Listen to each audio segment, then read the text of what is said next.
નમસ્કાર મિત્રો, આત્મજ્ઞાનની સીડી પ્રજ્વલિતો જ્ઞાનમય પ્રદીપની સાથે આજે ફરી આપણે વિડીયોના લેક્ચરમાં મળ્યા છીએ. તો વિદ્યાર્થી મિત્રો, 9મા ધોરણની અંદર આપણે અત્યાર સુધી કેટલાક પાઠ જોઈ ગયા. આજે આપણે નવો પાઠ શરૂ કરવાના છીએ. 14મા નંબરનો આપણો પાઠ છે, જેનું નામ છે નૈસર્ગિક સ્ત્રોતો, અને તેની વાત આપણે આજે કરવાના છીએ. તો એનો આજે પહેલો લેક્ચર આપણે વિદ્યાર્થી મિત્રો લઈશું, જેમાં આપણે શરૂઆતની પ્રસ્તાવનામાં પૃથ્વી પરના નૈસર્ગિક સ્ત્રોતોની વાત કરવાના છીએ. જીવનનો શ્વાસ એટલે હવા, તેની પણ વાત કરવાના છીએ, અને આબોહવાના નિયંત્રણમાં વાતાવરણનો ફાળો. આટલા આપણા ટોપિક છે જેના વિશે આપણે આજે વાત કરવાના છીએ. તો સૌથી પહેલી પ્રસ્તાવનાની અંદર સૌથી પહેલો પ્રશ્ન કે આપણી જે પૃથ્વી છે તેમાં કયા કયા નૈસર્ગિક સ્ત્રોતો છે, આવો આપણને પ્રશ્ન થાય. નૈસર્ગિકનો મતલબ શું થાય? તો નૈસર્ગિક એટલે કુદરતી, જે કુદરત દ્વારા આપણને મળી આવ્યા છે, તે એટલે નૈસર્ગિક સ્ત્રોતો છે. આપણે ઘણી વખત કહીએ કે નૈસર્ગ પાસે જવું છે, એટલે કે કુદરત પાસે જવું છે. જે કુદરતે બનાવેલું નૈસર્ગિક જે છે તે સ્ત્રોતો એટલે તે કયા કયા છે, તે ક્યાંથી ઉત્પન્ન થાય છે, તેની વાત આપણે આ પાઠમાં કરવાની છે.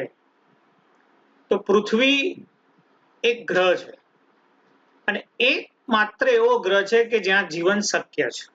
જેની વાત આપણે ખબર છે કે પૃથ્વી પર જ માત્ર જીવન શક્ય છે. એની પાછળનું રહસ્ય શું?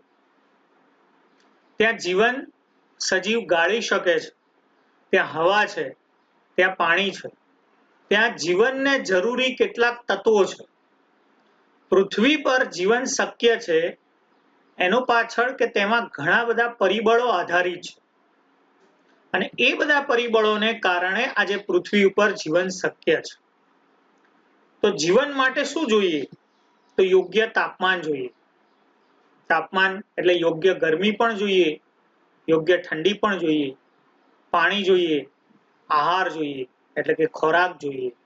આ આપણી બેઝિક જરૂરિયાત છે. આપણે કહીએ ને હવા, પાણી અને ખોરાક, બરાબર? તો આ ત્રણ વસ્તુ આપણી બેઝિક જરૂરિયાત છે કે જેના વગર જીવન શક્ય નથી. તો આજે પૃથ્વી પર આવેલા બધા જ સજીવોને પોતાની જરૂરિયાત, પોતાની આવશ્યકતા પૂરી કરવા માટે ઉર્જા જોઈએ. કારણ કે આપણને છેવટે ઉર્જા જોઈએ, અને એ ઉર્જાનો મુખ્ય સ્ત્રોત એટલે સૂર્ય છે. સૂર્યમાંથી આપણને ઉર્જા મળે છે, અને એ સૂર્યમાંથી જે મળેલી ઉર્જા છે, જેને આપણે સૌર ઉર્જા કહીએ છીએ, સૂર્ય એ ઉર્જાનો મુખ્ય સ્ત્રોત છે. અને એ સૂર્યની જે ઉર્જા છે, જેના થકી આજે પૃથ્વી પર ઘણી બધી ઉર્જાઓના સ્ત્રોતો આપણને મળતા રહેલા છે. આ બધા જે સ્ત્રોતો છે જેની આવશ્યકતા આપણા પૃથ્વી ઉપર રહેલી છે, અને તેનાથી જ આપણું જીવન શક્ય છે. તો પૃથ્વી પર કયા કયા સ્ત્રોતો છે? તો મુખ્ય 3 સ્ત્રોતો છે, જેની આપણે આજે વાત કરવાના છે. એક ભૂમિ એટલે કે જમીન, જે સ્થળ છે, જમીન જેના પરથી આહાર તૈયાર થાય છે, ખોરાક તૈયાર થાય છે, એટલે ભૂમિ પહેલી વાત છે. પાણી જે બીજી વાત છે, પાણી વગર પણ જીવન શક્ય નથી. અને ત્રીજી વાત છે તે એટલે હવા. હવા એ પણ આપણા જીવનનો મુખ્ય આધાર છે. એટલે આપણા જીવનમાં હવા, પાણી અને જમીન, આ 3 મુખ્ય સ્ત્રોતો છે જે પૃથ્વી પર આવેલા છે. માટે પૃથ્વી એક એવો ગ્રહ છે જ્યાં જીવન શક્ય છે. આ જે નૈસર્ગિક સંપત્તિઓ છે, આ બધી આપણે નથી બનાવેલી.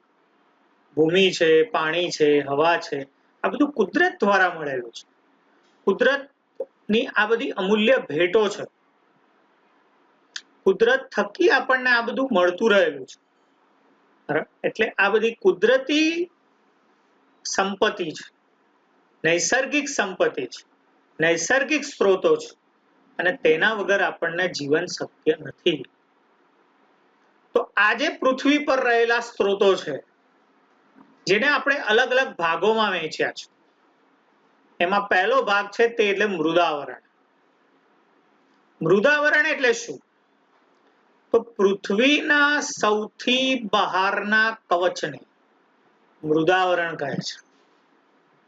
જે પૃથ્વીનું ઉપરનું આવરણ, પૃથ્વીનું ઉપરનું પડ, જેને આપણે મૃદાવરણ કહીએ છીએ.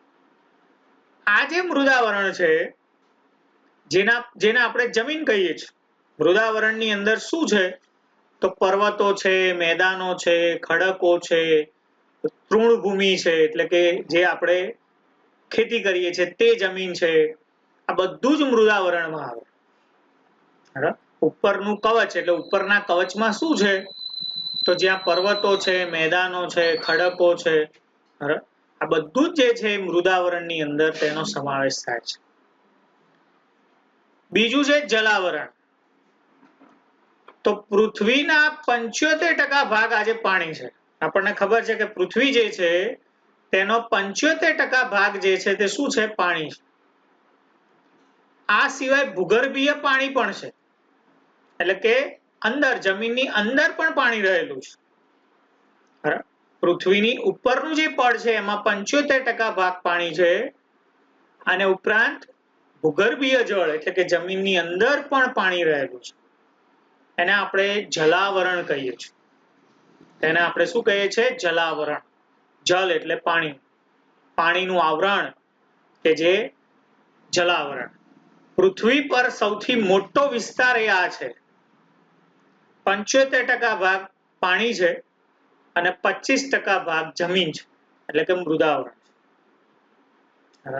એટલે 75% ભાગ જે છે તે પાણીનો છે.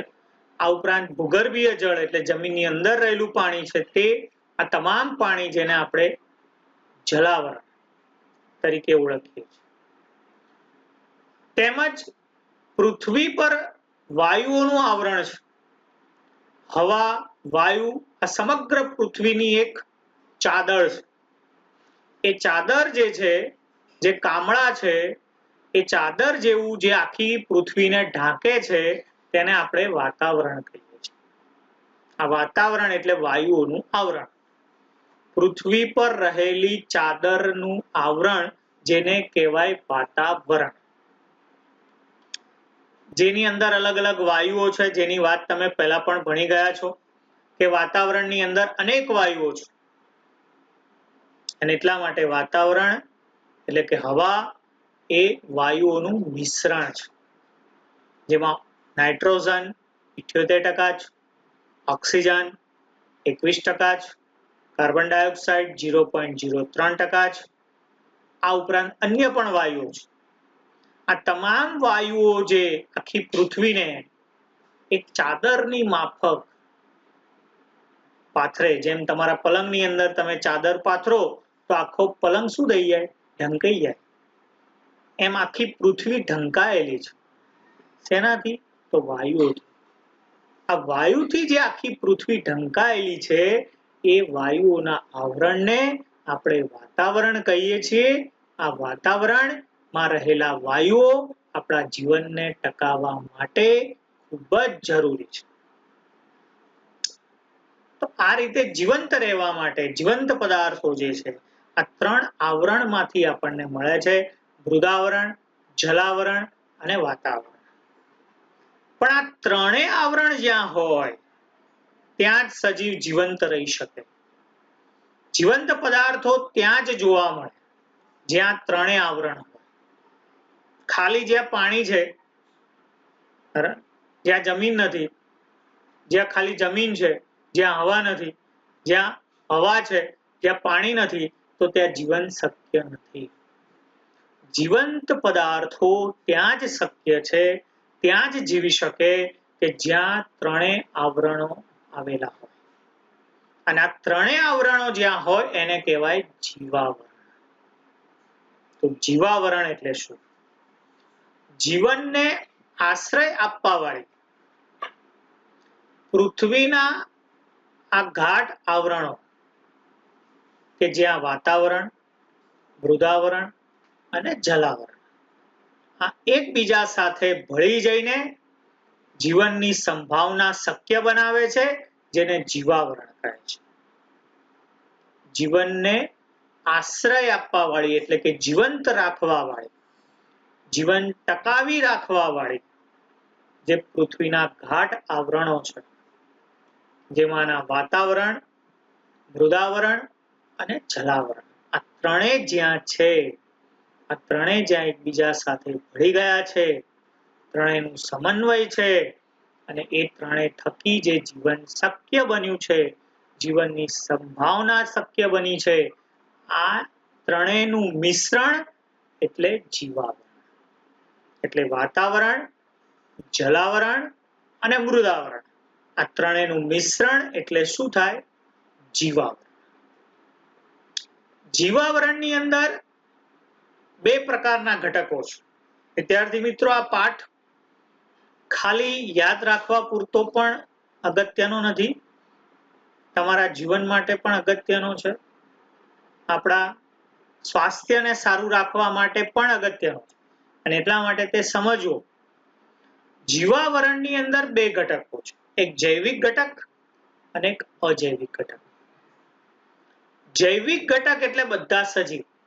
આ યાદ રાખો, દરેક મુદ્દાની અંદર જ્યાં આ શબ્દ આવે, જૈવિક ઘટકો એટલે તમામ સજીવો. તમામ સજીવ એટલે બધા જ વનસ્પતિ, પ્રાણીઓ, સૂક્ષ્મજીવો, આ તમામ સજીવો એ જૈવિક ઘટકમાં આવશે. તો જૈવિક ઘટક એટલે સજીવ દ્વારા ઉત્પન્ન થાય છે અથવા સજીવ દ્વારા બનેલા છે, એટલે કે સજીવ છે. અને અજૈવિક ઘટક એટલે જે હવા, પાણી અને જમીન, જે જીવાવરણના નિર્જીવ ઘટકો છે. હવા, પાણી, જમીન, ભેજ, વરસાદ, ગરમી, ઠંડી, તાપમાન, આ બધું જે અજૈવિક ઘટક કહેવાય, જે નિર્જીવ ઘટક કહેવાય. તો વિદ્યાર્થી મિત્રો, આપણે જ્યાં છીએ એ જીવાવરણ છે. કેમ કે ત્યાં જૈવિક પણ છે અને અજૈવિક પણ છે. જ્યાં જીવાવરણ છે ત્યાં જૈવિક પણ છે અને અજૈવિક પણ છે. જૈવિક એટલે સજીવ છે, આપણે બધા સજીવો છે, આપણી સાથે આપણા કેટલાક બીજા અન્ય સજીવો પણ છે, સૂક્ષ્મજીવ છે, પ્રાણીઓ બી છે, આ બધા અહીંયા રહે છે, એટલે બધા જૈવિક ઘટક છે. હવે આપણે ખાલી જૈવિક ઘટક ખાલી નથી, આપણી જોડે હવા છે, પાણી છે, જમીન છે, ભેજ છે, ગરમી છે, ઠંડી છે, આ બધું કોણ છે?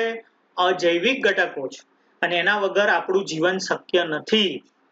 કોઈ એમ કે ખાલી જૈવિક હોય તો જીવન શક્ય નથી, ખાલી અજૈવિક હોય તો પણ તે જીવાવરણ નથી. જીવાવરણમાં જૈવિક પણ આવશે અને અજૈવિક પણ આવશે, આ એના બે ઘટકો છે. બરાબર? તો જીવાવરણની અંદર જે પાણી છે, જમીન છે, વાયુ છે, આ બધા અજૈવિક ઘટકો તેનો ઉપયોગ કરે છે.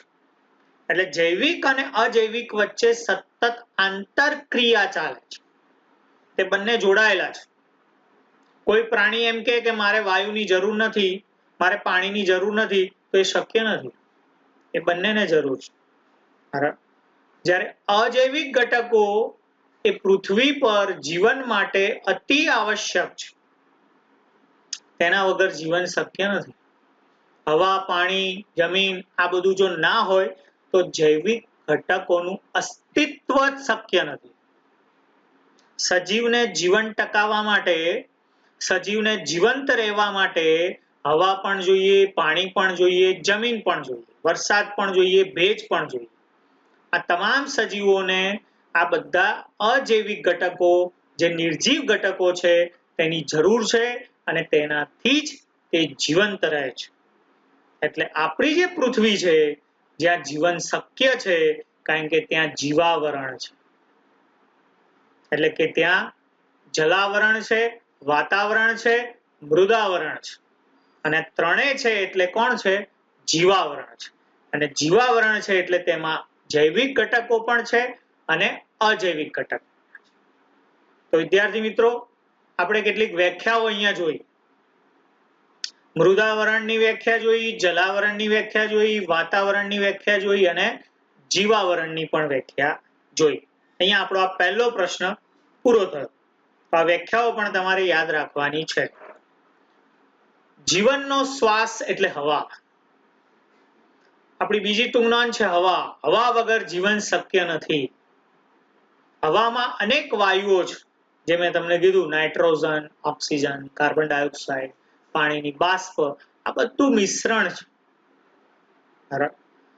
પૃથ્વી પર હવાના જે ઘટકો છે એ યોગ્ય પ્રમાણમાં છે, અને યોગ્ય પ્રમાણમાં હોવાથી પૃથ્વી પર જીવન શક્ય છે.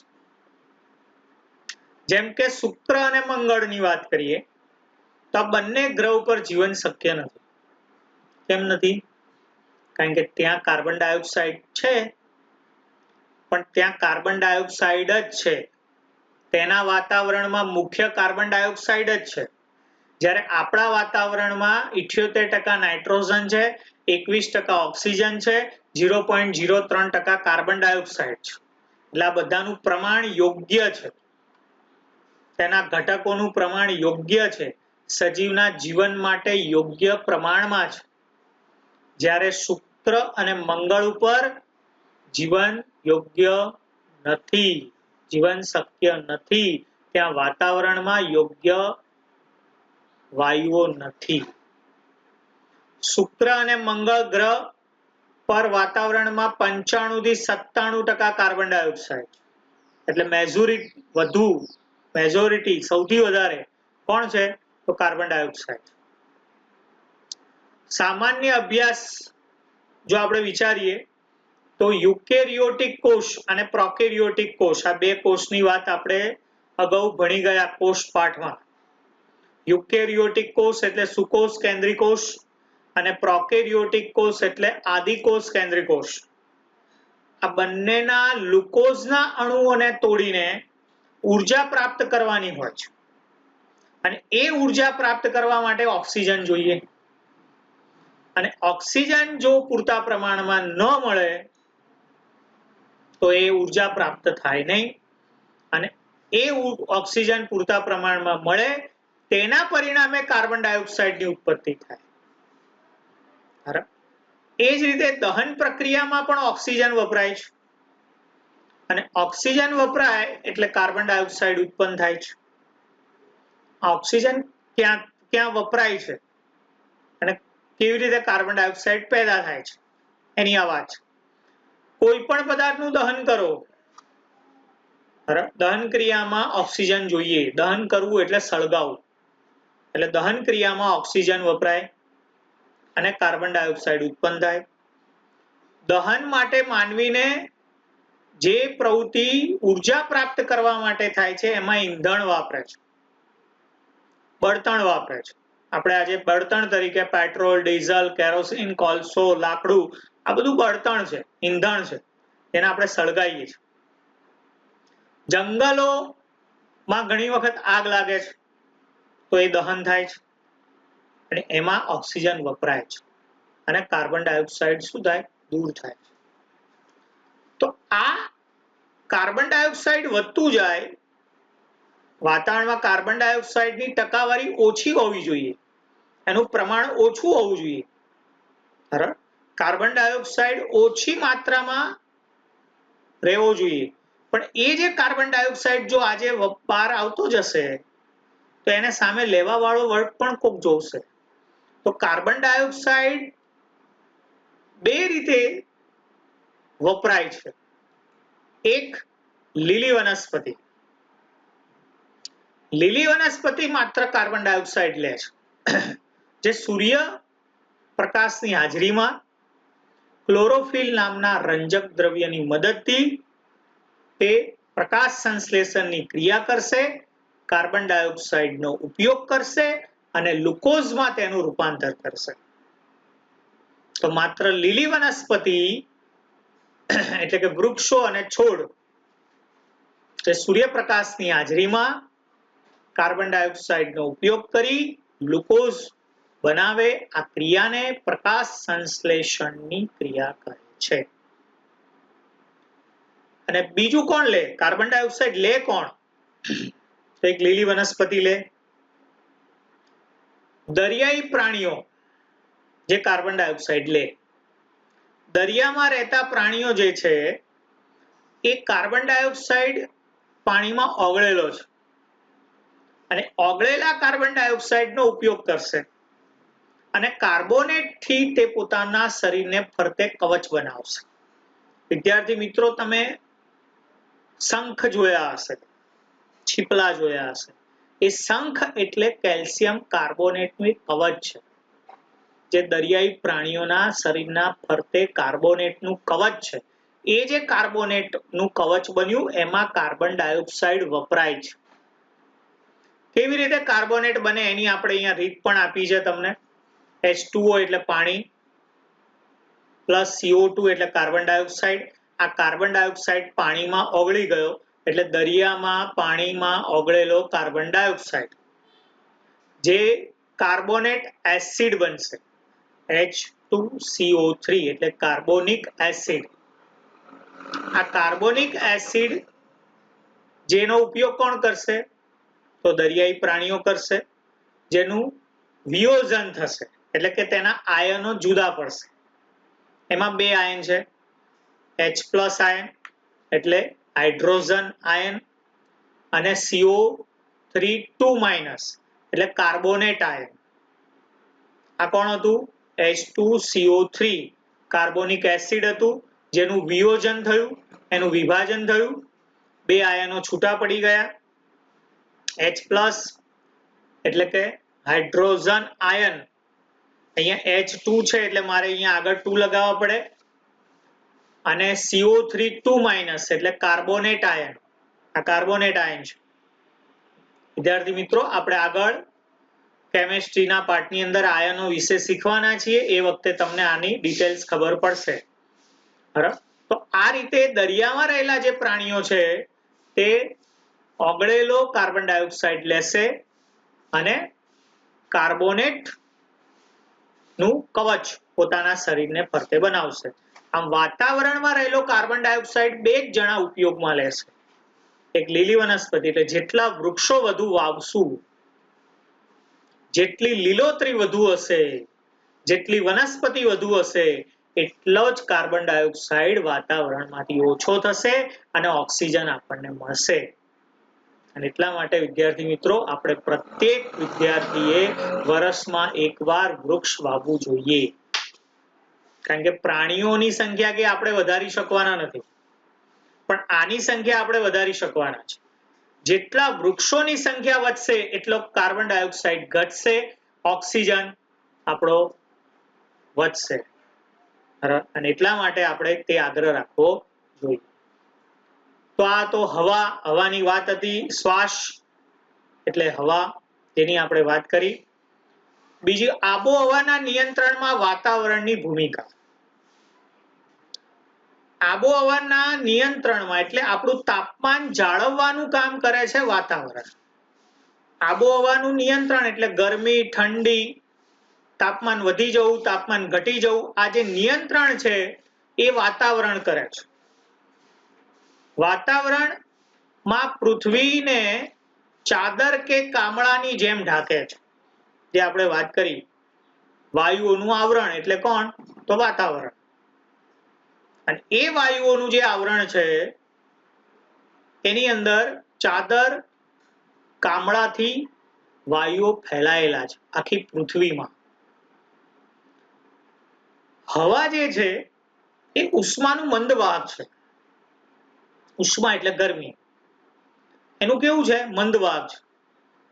એટલે પૃથ્વીમાં જો તાપમાન વધશે તો એકદમ તાપમાન નહીં વધી જાય.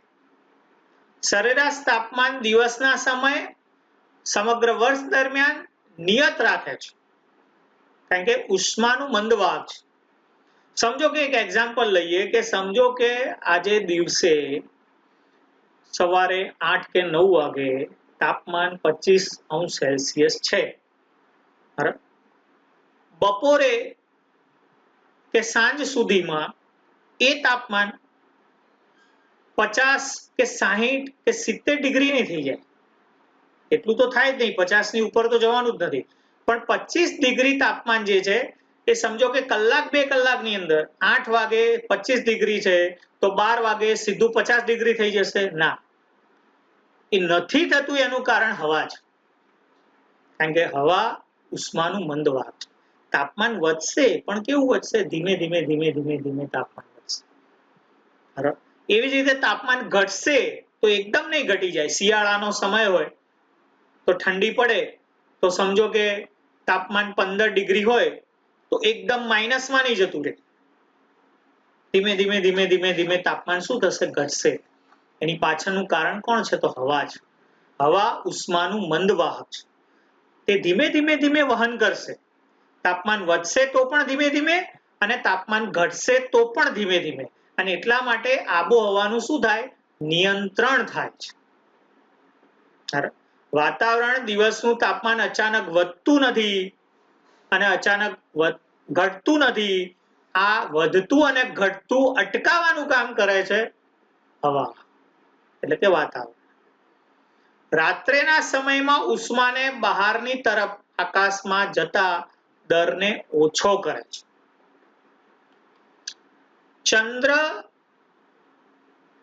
સૂર્યથી જેટલો દૂર છે એટલો જ દૂર પૃથ્વી છે.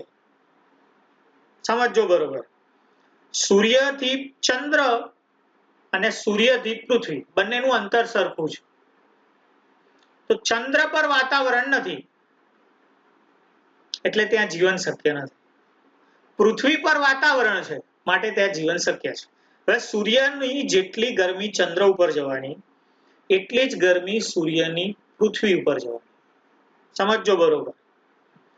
પણ ચંદ્ર ઉપર તાપમાન કેટલું રહે છે? તો -190°C થી 110°C આ એક દિવસનું તાપમાન થયું. જ્યારે તમે જો સમાચારમાં જુઓ તો પૃથ્વી પર આટલો બધો તફાવત ના હોય. આપણો લઘુત્તમ અને મહત્તમ એટલે મેક્સિમમ અને મિનિમમ જે તફાવત છે એ 5 થી 10 ડિગ્રીનો હોય આખા દિવસમાં. તમે સમાચારમાં જુઓ તો તમને તાપમાન બતાવે તો મેક્સિમમ અને મિનિમમ આ બે જોવાનું, વધુમાં વધુ અને ઓછામાં ઓછું. તો એમાં 10 થી 12 ડિગ્રીનો તફાવત હોય, આટલો બધો ના હોય. એ નથી પૃથ્વી ઉપર. એનું કારણ શું છે? ત્યાં વાતાવરણ છે. એટલે વાતાવરણમાં હવા છે ને હવા એ ઉષ્માનું મંદ વાહક છે. એટલે એકદમ ગરમી વધતી નથી અને એકદમ ઠંડી વધતી નથી. બરાબર. એટલે ચંદ્ર ઉપર તાપમાન -190°C થી 110°C થાય છે. સૂર્યથી ચંદ્રનું અંતર અને સૂર્યથી પૃથ્વીનું અંતર સરખું જ છે. તો પૃથ્વી ઉપર આટલો મોટો તફાવત થતો નથી. પૃથ્વી પર આટલું મોટું અંતર જોવા મળતું નથી. એની પાછળનું કારણ કે પૃથ્વી ઉપર વાતાવરણ છે, જે વાયુઓનું આવરણ છે, જે આખા પૃથ્વીને ચાદર કામળાથી શું કરે છે? ઢાંકે છે. માટે આબોહવાનું નિયંત્રણ થાય છે. તો આ રીતે આબોહવાના નિયંત્રણમાં વાતાવરણનો ખૂબ મોટો, હવાનો ખૂબ મોટો ફાળો છે, જે આપણે સમજી શકીએ છીએ. આપણા માટે આ જે નૈસર્ગિક સંપત્તિ છે, નૈસર્ગિક સ્ત્રોતો છે, જેનાથી આપણું જીવન શક્ય છે, જેનાથી આપણે ટકીએ છીએ, આપણે આપણું જીવન ટકાવી શકીએ છીએ, તો તેને આજે આપણે સમજ્યા. હજુ પણ આપણે આગળ સમજવાનું છે. વિદ્યાર્થી મિત્રો, આ પાઠ ખૂબ અગત્યનો છે. તો તે તમે વિડીયોના માધ્યમથી સારામાં સારી રીતે સમજો અને આ રીતે આપણે વિદ્યા લેતા રહીએ. આ પ્રશ્નોના 3 પ્રશ્નો જે છે તમારે એક વખત લખવાના છે. 4 થી 5 વખત તમારે ટૂંક નોંધ મોઢે કરવાની છે. અને આ રીતે આપણે તૈયારી કરતા રહીએ. નેક્સ્ટ લેક્ચરમાં નવા ટોપિક સાથે મળીશું. ત્યાં સુધી બધાને જય શ્રી કૃષ્ણ.